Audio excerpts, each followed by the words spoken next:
Komisyona Parlamentoya ku ji partiya hatibû avakirin demekî dirêj e di Tirkiyeyê de saziyên sivîl, saziyên hukuknas, saziyên mafên mirova û partiyên siyasî kesên cuda guhdarî kir. Lê herî dawî pêwîstî ew bû ku bi rêberê gelê Kurd Rêzdar Öcalan re hevdîtin bike û lê guhdarî bike û ev pêvajo derbasî merheleyekî din bibe. Lê heta çûyîna komisyonê gelek nîqaş hate kirin. Ji alî hinekî kesên nijadperest ve gelo rêberê gelê Kurd muhatabî vê meseleyê pêwîstî heye biçin an tune ye gelek nîqaş hate kirin. Lê wexta damezrandina komisyonê heta niha jî armanca me ew bû ku demildest komisyon wek hevgirtî, wekî biryarekî bi hevpar bi taybetî bi muhatabê serekera, muhatabê esas rêberê gelê Kurd re hevdîtin pêk bîne û ev qonak derbasî astekî din bibe. Gelek nîqaş hate kirin lê di dawî da komisyon çû bi rêberê gelê Kurd Rêzdar Öcalan re hevdîtin pêk anî. Fikrê wî, nêrînê wî hemberî hem komisyonê û hem nexşereya komisyonê wê ji bo çareserkirina meseleya Kurd wê çi pêwîstî ew bide berxwe? Giringiya çareseriyê, giringiya aşîtiyê çi ye li vê welatê ku 100 sal zêdetir bingeha vê meselê heye? Partiyên saziyên sivîl, civaka Tirkiyeyê Kurdistanê hewceya çawa nêzîkiyê vê meselê bibe? Bi çi baldarî, bi çi giranî nêzîkiyê vê meselê bibe? Di vê hevdîtinê de hate nîqaş kirin. û bi rastî jî Rêzdar Öcalan gelek peyamê giring jî hem ji bo komisyonê parvekir em zanin lê hevdîtina rêber Öcalan û komisyonê heta niha ji raya giştî re ji civakê re nehatiye parvekirin. Daxwaz û armancê me ew e ku em her tim jî bang jî dikin, em bal jî dikişînin ser vê meselê ku ew hevdîtin peyamên rêber Öcalan ji raya giştî re ne wek aliyê dewletî û desthilatdarî ve eşkere vekirî hem ji komisyonê re hem ji raya giştî û civakê re were parvekirin. Lê heta niha ev pêk nehatiye. Rastî jî ev kêmasiyekî gelekî mezin e. Li alî din çûyîna greva îmra li ba rêber Öcalan partiya muhalefetê ya yekemîn CHP û gruba Yenî Ole Rêya Nû di rojên dawî de biryarên şaş û xelet dan. Yani hem nêzîkatî li hember çareserbûnê hem nêzîkatî li hemberî aşîtiyê û giraniya vê meselê bi rastî biryarên gelek erzan yê şaş xelat kir. Civaka Tirkiye gelê Kurd gelek bertek nîşanê li hemberî vê biryarê yên her du partiya dan. Du sê partiyên nijadperest netewperest hebûn lê ew her tim rewşa xwe diyar dikirin, eşkere dikirin hemberî vê meselê sekna xwe diyar dikirin, eşkere dikirin û dixwastin nijadperestî ev mesele berdewamiyan wê hebe. Dîsa rewş vegere ser şer û pêvçûn û kuştinê ew biryara wan diyar bû lê biryara CHP ya Yenî Olê bi rastî jî heta niha ku em bêjin raya giştî re rewşa xwe awakî eşkere dikirin. Digot ji bo me nem pirskirêk e çûyîna ba rêber Öcalan. Em ê endam bidine komisyonê ji bo çûyînê lê dawiya dawî da biryarên şaş ku gelek em gelê Kurd pê xemgîn bû, xembar bû û li hemberî wê jî nerazîbûn nîşan da vê biryarê dan. Taliya talî çûyîna komisyonê ji bo gelê Kurd, ji bo pêşxistina vê pêvajoyê bendekî rastî jî giring hate derbas kirin. Rêber Öcalan jî bi nav kir piştî çûyîna komisyonu û vegerandinê Rêber Öcalan goîdî em dikarin derbasê qonaxa duyemîn bir ji ber ku qonaxa yekemîn heta niha diyarkirina muhatab û ji bo vê rewşê bi rastî jî ısrarbûna aliya bû. Heta niha demekî dirêj derbas bû, nêzî salekî derbas bû ev rewş hate diyarkirin. Piştî çûyîna komisyonê wek ku rêber Öcalan jî bi nav dike êdî hewceyek ku derbasê qonaxa duyemîn be. Qonaxa yekemîn em dikarin çawa wisa bi seranserî bi nav bikin. Yek muhatabên vê pirsgirêkê vê çareseriyê hatin diyarkirin. Ew ê fermî aweti civakî dîplomatîk bi her awayê hate eşkerekirin îdî em veger ji wê pêvajoyê tune ji wê gavê re tune di gava duyemîn da êdî mijar nîqaşa muhetabê vê meselê kî ye kî nîne ew hate derbaskirin. Ew tiştekî gelekî girîng bû ji bo me gelek girîng bû ji bo gelê Kurd girîng bû û ji bo çareserkirina vê meseleyê pêşxistina vê meselê jî girîng bû. Ji ber wê Rêber Öcalan gelekî qedr û qîmet da çûyîna vê komisyonê her çi xas bi kêmasî jî çûbe lê bi îradeya temsîliyeta parlamentoyê ew çûyîn qedr û qîmetayê ew qas bilind bû. Em derbasê qonaxa duyemî min ku îdî guhrandinan yasa û qanûn ku tê navkirin yasayên azadiyê werin bicih bikirin em derbasê vê qonaxê bûn bi rastî jî îro pêda jî hemî hewildanê me hemî şoxla xebatê me tundiya me li ser desthilatdarê yên demokratîk çalakî û xebatê me ve hemî ji bo ku ev komisyon demildest nexşerreya ji bo guhrandina yasa û qanûnên yên azadiyê ji raya giştî re parve bike û bişîne parlamento û parlamento demildest guhrandina van qanûnên yasa ji bo ku ev mesele asla duyemîn da îdî berdewamiya asla duyemîn bibe pêkbîne û pêk were. Belê yani em her awayê li her derê jî binav dikin çareserkirina meseleya Kurd pêşxistina demokrasiyê, hukûkê, edaletê wekeviyê ye. Ji ber wekî em bi rê û rêbazên ewlehiyê û ewlekariyê û eskerî mantık û mantalîteya desthilatdariyê ya ewlehiyê ev mesele nayê pêşxistin û nayê çareserkirin jî. Ji ber vê bi taybetî jî seranser û ewilî ew e ku 11 sal berê derhaqê Rêberê Gelê Kurd Rêber Öcalan da mahfê hêviyê ew biryara ku hatiye dahîn ew were bicihkirin îro û di heman demî da di heman wextî da gelek biryarên dadgehên yên nav dewletî nav netewî û di hundirû da jî gelek biryarên hevalên 30 salê ku li zindanê de mane û pêwîstiyê were wan berdan bi awayê komisyonên yên çavderiyê nayên berdan. Gelek em dikarin bêjin îro hukûqa dewleta Tirkiye lingê wê li hewayê ye. Hukûq bingeha hukûkê zemîna hukûkê û biryarên qararên ku îdî vê pêvajoyê nerm bike pêş bixîne bawerî bide civakê heta niha ev gav avêtine avêtin. Herkes li aliyê xwe nîqaş dike, herkes li aliyê xwe di nav çembera ku tê de ye vê pêvajoyê bi nav dike û hukûq û edalet û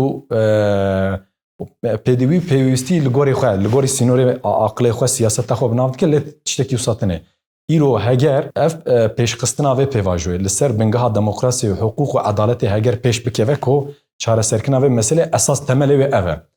Demildest ew e ku li ser bingeha mafê wî Rêberê Gelê Kurd Rêza Öcalan were azad kir. Yani ji xeynî vî em viya ji berçavê xwe dûr bikin û talî bikin û em viyan nebînin em vê rastî û heqîqetê nebînin bi rastî jî pêşxistina vê meselê wê gelek zehmet be wê gelek keve xeteriyê. Ji ber wê yekê ku herkes jî bi nav dike dibe em dixwazin li vî welatî da aşîtiyekî mayînde, aşîtiyekî bi rûmet li ser bingeha hukûkê were damezrandirin were avakirin. Ew atmosfer, ew hewa li her derî were belavkirin lê heta niha ji bo vê tu gav nehatiye avêk. Yani bi hezaran hevalê me li zindanan girtiyane li ser wextê xwe derbas bûyne jî gelek zêde jî li zindanê razan mane lê bi awayekî dîlgirtinekî wisa bi safî we bi dijminatî bi hezaran hevala têgirtin. Sereka wê em zanin ev bingeha xwe ji Rêber Öcalan digire. Hê jî 11 sal berê biryara cîhanê yên saziyên hukûk hatiye dayîn lê 11 sal dewleta Tirkiye û desthilatdar vê hêja neday berçavê xwe û ji bo vê tu gavekî navêtiye. Heger ev gavanê were avêtin ku em duê astê dane ku Rêber Öcalan jî binav dike asta duyemîn ev e. Êdî ku desthilatdar û dewlet xwe bi ber hukûkê ve xwe ber bi cihkirina edalet û hukûkê ve bikişîne û li ser wî esasî gav bavêje ew e. Ew jî gava wê ewilî pêngava wê ewilî ew e ku تقص بریارا کجبوی ریبر و جلان هاتیه داین یا ماوه هویه و آزادیا ریبر و جلان فیزیکی دمل دست پیکوره هگر اوره و یه دنجی او حوالین ین زندانی دا یم کم هزارانه حتی نها بردان آن تی طالق کرن و به حسانی برحتی جی وره بجی کرن لی حتی نها آول لسر کانی هاتیه دور پیش کرن آول لسر کانی هاتیه دور پیش کرن جبر و یکی براستی جی بندواریا جواکی جی گل جی گل کرجی همیه یم تواجی اوه کو ام اولی ام زور بدن ام گرانی بدن جبوی آزادیا شرط و مرجین ریبر و جلان و وره گوراندن و آزادیاوی ام پیک بینن و اف تکلی و پیواجوی و صرحت و صب حسانی بگورینه کو بلکه ام جی امنک بله براستی جی ام جبوی و یعنی هم نرخاندن ریبر و جلان و هم پیام اینوینی یین سیاسی یین جواکی ام گلک به کلجان بون و ام و کلجان جی حذر دکن ام ناف خدا و خبات خدا حذر دکن جبر کو یعنی روشا ترکیه کردستان حرم روشالات ناوین و جهان ام حمی با آوای ام دنرخینن و ام هیز و قوتا گل کردش بوی کو اف مسئله چاره سر ببه آستا کو هاتیه به آلی سیاسی آبوری جواکی شارزایی زانستی آستا کو هاتیه ام دبین ممکنه پیکانه کو اف مسئله 100 ساله وره چاره سر کرن جبر وی که حمی شرط و مرجوین کو ام جی ام هر یک هر سازی و ریخستنه کی کوج بوی و حتی نها شغل کر خبات کر هر یکی رولا کید ویده هده لی میمار و رولا و هری سرکه یا مازن یا ریبره و جلانه کو و شرط آنیتا و مرحله یعنی شرط این چاره سریه و پیشخستن آنیتا و مرحله براستی جی لی ام هیجان و کلجانن کو اف مسئله به 100 سالا چاره سر کرنه 100 سالا رزگار بوینا گله کرد با هر آوای آلی هشمندی هر جواکی و جواکا ترکیه جی یین کود آشتی دخوازه آرامی دخوازه و کهوی دخوازه ایدی براستی جی با پولیتیکای دولت و دستلاتاری یین 100 سال بره بنجاب پرستی بپیفچون بکشتن دجبری هاو او جی گلک عاجز بونه ایدی گلک نرازی بونه خواه لهر آوای نشاندن لی بله بره خستنن شرط و مرجین جواکی شرط و مرجین یین سیاسی یین دیپلوماسیا حرم و کردستان ترکیه ده پیشبری مکو اف مسئله به چاره سرکن مسئله 100 سال جبوی گله کرد جبوی گله ترکیه لی آلیه کیدن اف حذر کرن اف باوری اف خورتبوین اف کلجان هیا روش بروش مزن دبه لی آلیه کیدن جی لهمبری وی پیواجوی هیجی ده ستاتوقی دا اصرار کی مزن هیا دخوازن اف مسئله اف پیواجو دیسا ری و ریبازین یین بری که حتی نها 100 سال بری بکار آنیتن ری و ریبازین جدا دیسا بردوامیاوی بینن و دیسا سازین خواه هبونا خواه لسر و شر و کشتن و پیفچونه به جنوبا بدامزرینن پیویوان هیجی او بکارتینن و لوی مسئله گلک بسر رو و به ارزانی نزدیک دبن حساب و کتابین گلک ارزان دکن پیش روز آمده 2 سال پیش آمده هل بجارتنه که جبوی 15-20 رای نجات پرست و نتو پرست کو زیده بگیرن براستی جی گوری وی حساب نزدیکی و پیواجوید بن او روشی هیا کمرول و لوان کسادرنه براستی جی تشتکید که بیرام رو شیم رو او جی لهمبری وان نجات پرست و نتو پرست تا کود هرتم دخوازند وی ولاتی دا شر و پیفچون بردوام ببه بارو بر پرسیاره که مزن خسر ملیمو که ام وی فرصتی وی درفتی ام بکار بینن ام بجیه بکن و ام بطایبتی آزادی ریبر و جلان بگره آزادی گلی کرد و جواکی و ام دوی ولاتی دا وکی اوی آزادی آشتی و ما فی حق گلی کرد لسر بنگها یاسا و قانون و زاگون ام جی بکن و اوله بکن میسوگر بکن براستی ام ترکیه لکردستان ام هر روش یعنی ام باجار نقاش دکن دگرم گلی خورا بسازین سویل را ام دخوازن پشتگیری و پشتوانی و پیواجوی ام خورد بکن ام زانن تشتکی مفرق کرد هر چی خارج سر اکران تلویزیون دا لسر میکروفون دا اف دنگی pêşxistina çareseriyê, ev dengê aşîtî û azadiyê gelek fireh û bilind nîn be jî lê di nav civakê da, di hestê civakê da ji bo ev mesele çareser bibe û ev pêvajo bi ser bikeve gelek hewildan hene, gelek hestên xweş hene. Lê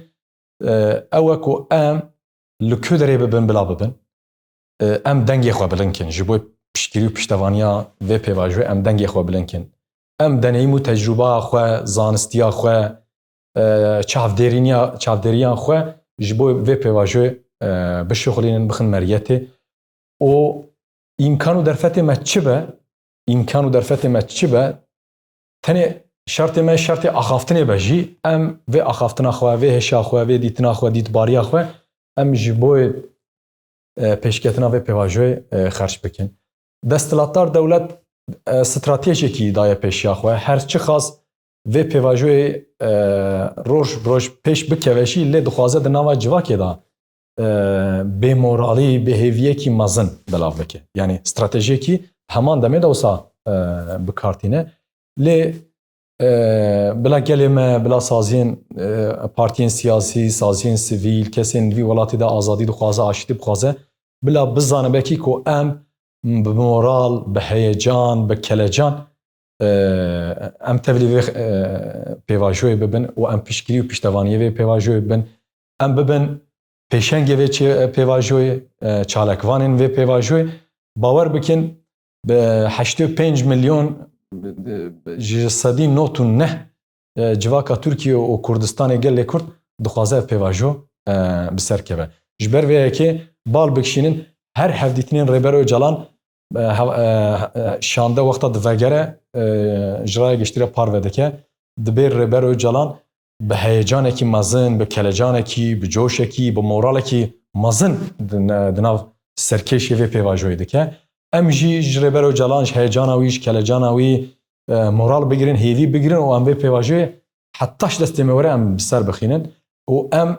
rê nedine nijadperestan, ne tewperesta yê kon vê pêvajoyê bi erzanî nêzik bin û dixwazin vê pêvajoyê têk bibin û dîsa em vegerin şer û pêvçûn û kuştin û talanê li hem Kurdistanê li Tirkiye û li heremê. Me gelê Kurd, gelê Tirkiye, gelê aşîtî xwas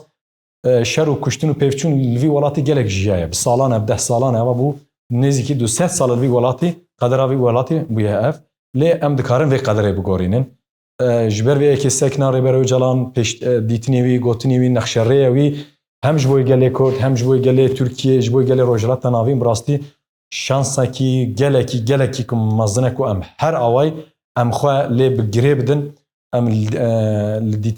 dîtinê wî, li gotinê wî, li axaftinê wî û nexşereya wî em xwe bal bikişînin hişyê xwe, mejiyê xwe, aqlê xwe, rabûn û rûniştandina xwe û tekoşîna xwe li gorî wê rastî û durustî heqîqetê em tê bikoşin, em vê pêvajoyê ser bixin. Em ji xwe bawerin û em ji gelê xwe bawerin bila gelê me jî bila gelê azadîxwaz û aşîtîxwaz jî ji xwe bawer be. Sîxortaya vê meselê, sîxortaya çareserkirina pirsgirêka Kurd ya Tirkiye gelê Kurd e gelê Tirkiye ya ku azadî dixwaze, aşîtî dixwaze.